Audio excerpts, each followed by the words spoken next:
할렐루야. 하이라이트 묵상을 찾아주신 모든 분들 진심으로 환영합니다. 이번 시간에는 고린도전서 8장의 말씀을 한번 살펴볼 텐데요. 사도 바울은 계속해서 지금 교회 공동체를 세워가는 것에 관심을 두고 있죠. 지금까지 다뤄온 주제들을 한번 정리해 볼까요? 맨 처음에 어떤 문제가 있었죠?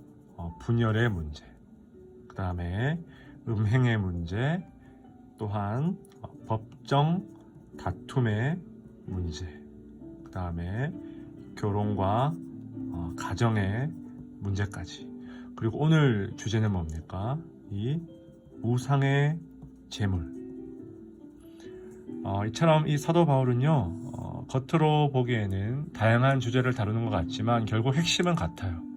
교회를 어떻게 빌드업, 교회를 어떻게 세워갈 것인가. 그래서 많은 학자들이요, 고린도 전서를 관통하는 그 주제, 핵심 주제를 바로 세움에 있다, 그렇게 많이들 보고 있습니다. 참 중요한 주제죠. 그래서 우리가 이 고린도 전서를 묵상할 때요, 겉으로 드러난 이런 표면적인 주제도 물론 중요하지만 이런 주제들을 지금 바울이 어떤 방식으로 또 대처하고 또 다룸으로써 그리스도의 몸된 교회 공동체를 세워가고 있는가, 이것이 굉장히 중요하다는 거예요. 오늘 본문 말씀도 이 마찬가지죠. 지금 이 우상의 재물, 이 우상의 재물에 관한 의견에서 교회 공동체가 지금 정확하게 두 갈래로 나뉘어 버렸어요. 사실 모든 이슈에 대한 의견이 대부분 이렇지 않습니까? 그런데 이 문제가 왜 중요했냐 하니까요, 지금 8장부터 시작해서 무려 10장까지 지금 바울이 계속해서 이 문제를 중심으로 다루고 있다는 거예요. 자, 먼저 이 주제에 관해서 어떻게 두 그룹이 나뉘어졌는지를 한번 봅시다. 한편에는요, 지식이 있는 자 혹은 강한 자라고 불리는 그룹이 있었습니다. 이들은 사회적으로도 영향력이 있으며 상대적으로 많은 지식을 가진 그런 오래 믿은 그런 그룹이라 할 수 있겠죠. 자, 그런가 하면 반대로 약한 자들이 있었습니다. 믿음도 약하고 사회적으로 영향력이 약하며 모든 것이 아직은 조금 조심스러워 보이는 그런 그룹의 사람들이 있었다라는 거예요. 자, 바울은 가장 먼저요, 스스로 지식이 있다고 여기는 이 사람들에게 접근합니다. 이들이 이렇게 주장해요. 우리는 모두 지식이 있다. 이것은 바울의 말이 아니라 그들이 주장하고 있는 내용을 지금 바울이 반박하기 위해서 가장 먼저 지금 가져오고 있는 내용이죠. 자, 그런데 이들이 어떤 지식이 있습니까? 4절 말씀해 보니까 우상은 세상에서 아무것도 아니다. 왜 그렇습니까? 오직 참신은 하나님 한 분밖에 없기 때문이에요. 그렇죠? 얼마나 진리죠. 고린도시에는 이 당시에 이 아프로디테 혹은 제우스와 같은 많은 이 그리스, 헬라 이방 신들을 섬기는 말하자면 신전들이 가득했습니다. 온갖 잡신들이 참 많이 있었어요. 사실 시장에서 파는 모든 최상품, 특히 이 고기들은요, 전부 다 이 신전에서 제사를 한번 드리고 거치고 시장에 나오는 그런 시스템이었어요.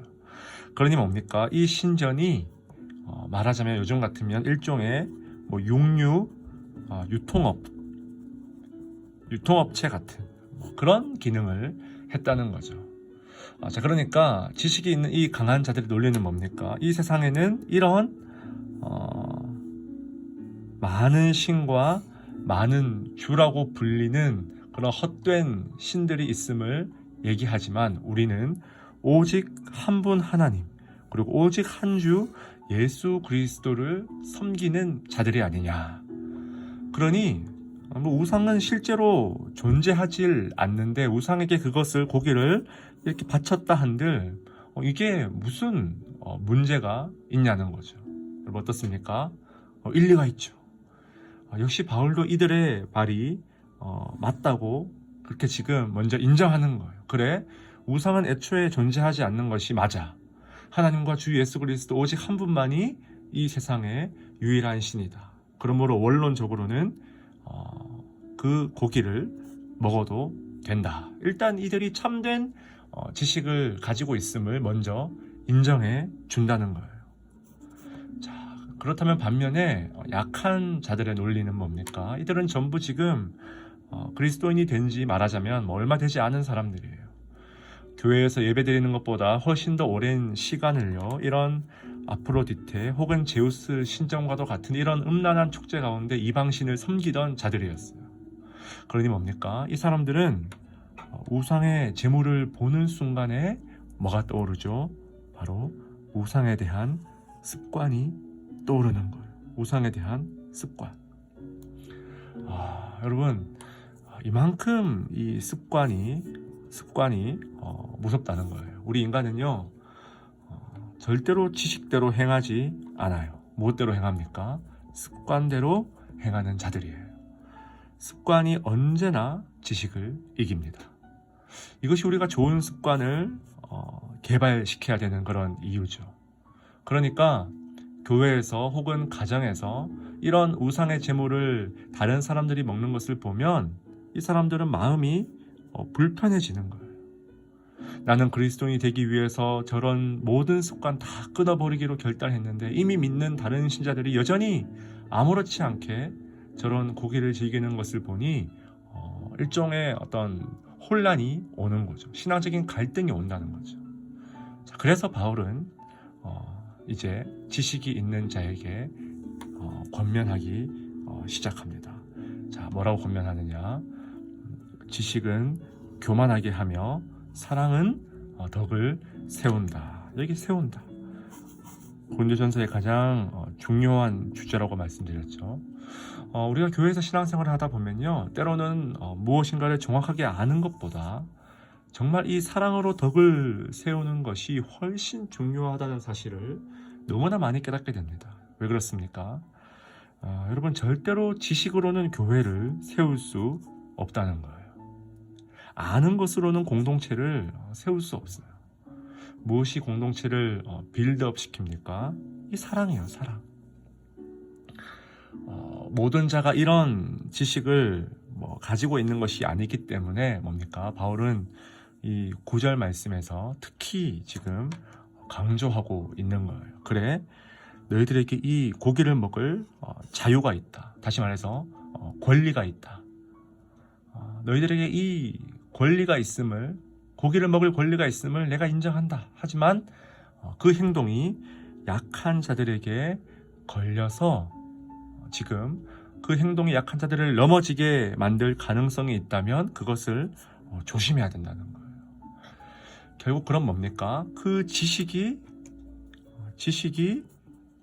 약한 자를 지금 무너뜨린다는 거예요. 사랑은 세우지만 지식은 무너뜨립니다. 여러분, 이 단순한 진리가요, 교회 내에서 정말 큰 능력을 발휘합니다. 이게 잘 안 되기 때문에 교회는 분열해요. 서로 의견이 조금만 갈리면 그렇게 죽을 듯이 싸우는 거예요. 그래서 마지막 13절에 바울은 자신의 입장을 이렇게 분명히 밝히죠. 나에게도 얼마든지 우상의 제물을 거리낌 없이 먹을 수 있는 지식과 믿음이 있다. 그러나 그 음식 때문에 내 형제를 실족하게 한다면, 마치 여러분 예수님의 말씀이 떠오르지 않습니까? 이 작은 자 중에 하나를 실족하게 한다면 나는 영원히 고기를 먹지 않겠다. 과감하게 포기하겠다는 거예요. 결국 이게 뭡니까? 약한 자를 향한 사랑의 마음이죠. 고린도전서 13장에서 바울이 더 구체적으로 이것이 무엇인지를 이야기하지 않습니까? 지식보다 훨씬 더 중요한 것이 이 사랑의 마음. 이것이 내 안에 충만할 때 우리는 어디에 있든지 공동체를 허무는 자가 아니라 공동체를 세우는 자가 된다는 것입니다. 간절히 바라기는 이 바울의 충고를 가슴에 새겨 오늘도 주의 몸된 공동체를 세우는 일에 헌신하시는 저와 여러분 될 수 있길 간절히 축원드립니다. 우리 함께 기도하며 나아갑시다.